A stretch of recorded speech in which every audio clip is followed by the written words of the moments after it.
मला वाटतं जरांगे पाटलांनी जो देवेंद्रजींवर आरोप केला होता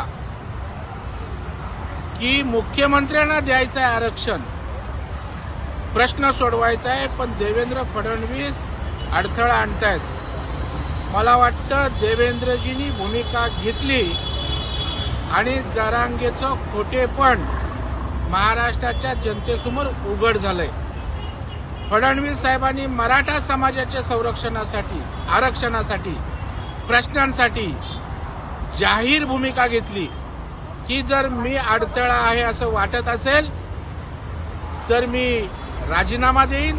जर एकनाथराव शिंदे साहेबांनी सांगितलं की माझा अडथळा आहे आणि राजकीय जीवनातना संन्यास घेईन, मला वाटतं तात्काळ याची दखल घेत मुख्यमंत्र्यांनी देवेंद्रजींनी आरक्षणाचा कायदा बनवताना मोलाचं योगदान त्या ठिकाणी दिलंय आणि कुठल्याही प्रकारचा अडथळा नाही, उलट मोलाची भूमिका बजावत असल्याचं त्यांनी सांगितलंय.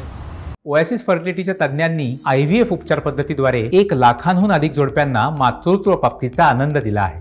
मोफत अपॉइंटमेंट बुक करण्यासाठी आजच संपर्क साधा. आता जरांगे पाटील, आपण बोलताय तो आरोप कोणाची सुपारी घेऊन केले होतात का? त्याच्यामुळे आता यावर आपलं स्पष्टीकरण द्या. मला वाटतं जरांगे पाटलांचा असा एक खोलपणा उघड होणार आहे. आता ते सांगतात की देवेंद्रजींना नर्वस झालेत, त्यातनं बोललेत, त्याचबरोबर त्यांना पश्चाताप झालाय. अहो जरांगे पाटील, तुमच्यासारख्या दगडाच्या काळजाचे देवेंद्रजी नाहीत. त्याच्यामुळे त्यांना संवेदना आहेत, प्रामाणिकपणा आहे. म्हणून त्यांनी खुर्चीचं बोलताना खुर्चीचा मोह असता तर राजीनामा दिला नसता आणि आता तुमच्या या प्रश्नावर द्यायला तयार झाले नसते.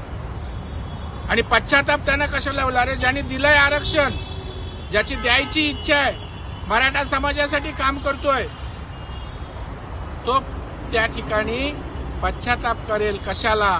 परंतु दुःख निश्चित होते की समाजासाठी करून कोणतरी त्यांच्यावर असे आरोप केलेत, त्यांनी व्यथित निश्चितच या ठिकाणी झालेले आहेत. परंतु या ठिकाणी जरांगे साहेब, आपण आपल्या कौतुकात मशगूल आहात.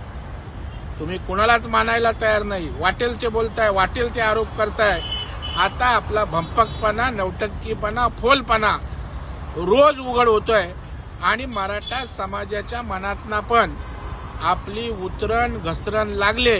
हे जरा आपण आपल्या कौतुकाच्या वर्तुळातनं बाहेर येऊन तपासा, मग आपल्याला त्या ठिकाणी लक्षात येईल. दुसरं, आपण त्या ठिकाणी म्हणताय की मी 113 पाडणार, 47 मराठा नेते येऊन भेटले. मला वाटतं आरक्षणावर कुठं बोलताय, प्रश्नांवर कुठं बोलताय? अरे पाडापाडी करण्यापेक्षा बोला ना, 113 निवडून आणेन, काढा पक्ष, करा उमेदवार निवडून उभे. परंतु तुम्ही उभेही करणार नाही, पक्षही काढणार नाही, कारण तुम्ही पाडायची कोणाची तरी सुपारी घेतली आणि ती भाजपच्या विरोधात, देवेंद्रजींच्या विरोधात. बाकी कुठल्यावर पक्षावर बोलत नाही, कुठल्या नेत्यावर त्या ठिकाणी बोलत नाही. तुम्ही पाडायची सुपारी घेतलीत, हे नंतर कुठले पाडणार यावरनं तुमची सुपारी पूर्णपणे उघड होईल.